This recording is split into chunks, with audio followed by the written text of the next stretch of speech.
Hello viewers, you're here with me Rex, and I'm joined this week by former Labour MP and former Home Secretary Jacqui Smith. So just to go on from your speech, we're going to ask you about questions that's recently happened this week. And in light of the fall of inflation down to 2.2%, as well as 50,000 jobs being created in the past 3 months, bringing unemployment down to roughly about 2.5 million. So this is obviously good news for the current government. But what do you think Labour can do to stimulate more growth and put more people back to work? I mean, I'm not bothered if it's good news for the government, but I'm very glad that it's good news for the people that are now in work, for the people who are not having that pressure on the cost of living that inflation was causing. But I don't think this is a solution to the problem. Remember, we still don't have growth in the economy. Unless we have growth, we're not going to get the deficit paid off, which is also important.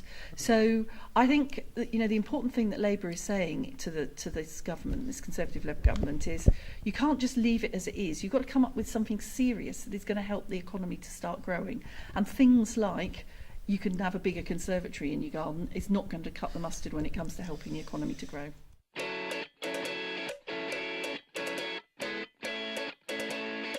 I spoke to Diane Abbott a few weeks ago, had an interview with her, and I asked her the same question I'm going to ask you. Is Ed Milliband, is he really the right guy to lead Labour? Is he really potentially the right guy to run the country in 2015 if Labour win?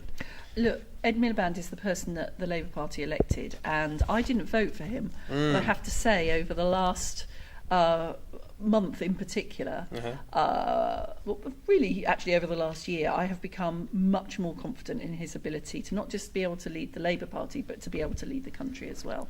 And I think that speech that he did at conference was really an important one in beginning to set out the story of what Labour will do to help to solve some of those problems in the country.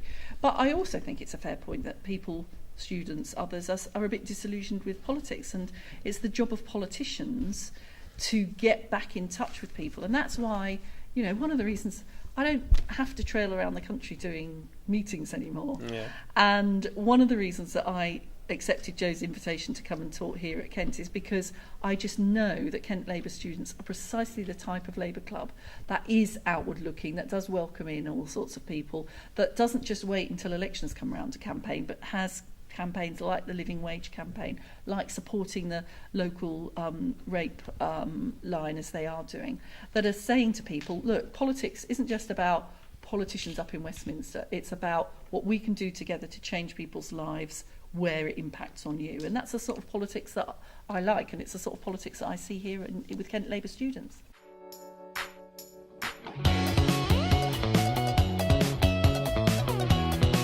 Recently, the Education Secretary Michael Gove said that, I'm paraphrasing here, but rich, clever kids do better than rich, thick kids, do better than poor, clever kids, even before they start. This is from the Education Secretary. What chance is there for young females, young ethnic minorities who look at the front bench of the government and of the shadow, and they see white rich old males, Oxbridge educated? What chance is there for them? Because if they study PP or economics, am I going to go into politics where I can use my intellect for something to benefit the country, or am I going to go work for Morgan Stanley?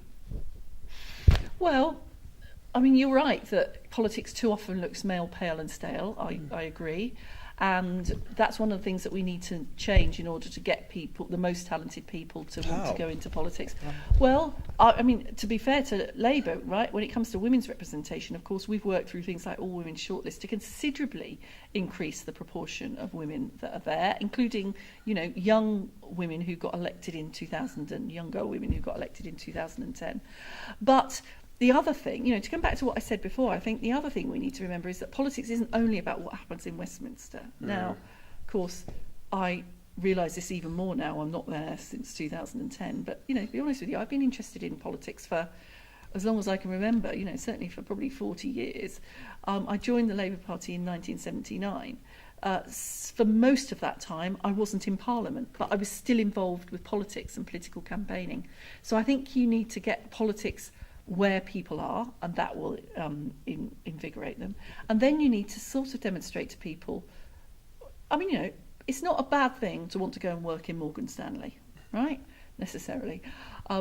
But the thing that you can't do in Morgan Stanley that you can do in politics is to really totally change people's lives. And it seems to me that you're never going to attract people into politics because of the money, but you may well attract people into politics by saying, look, it makes a difference in this way and that way, and that's what you can do if you get involved.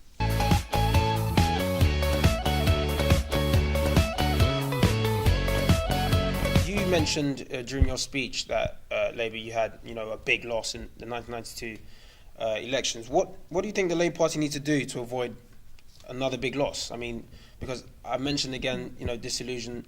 What do they need to do? Yeah. Well, firstly, what they need to do is to not think that this government will lose and therefore we'll win. Mm-hmm. They need to be positive about getting out and about and talking to as many people as possible.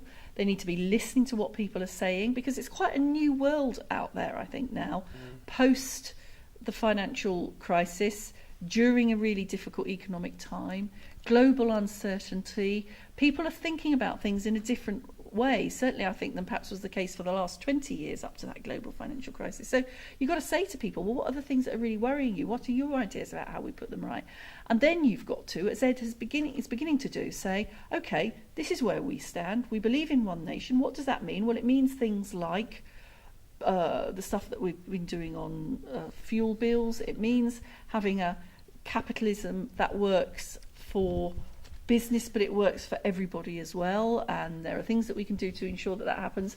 It means recognising that education is important for the future of our country, and we're going to make sure that those poor, clever kids do get the best possible chance in life, because that is so important, not just for them but for our whole country. So there's all sorts of things that we need to do, and it needs to be a positive message, because when people come to a general, at a time like now, when people are asked which way would you vote, they may well think, oh, I'm really sick of this government, I would vote for the opposition.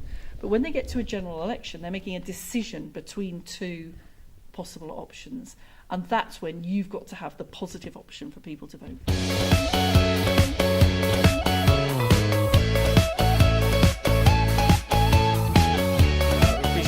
Thank you very much, Jacqui, and thank you. That's week 2 of InQuire in association with KTV's video interview. Thank you very much, Jacqui. My pleasure. Nice to meet you. Thank you.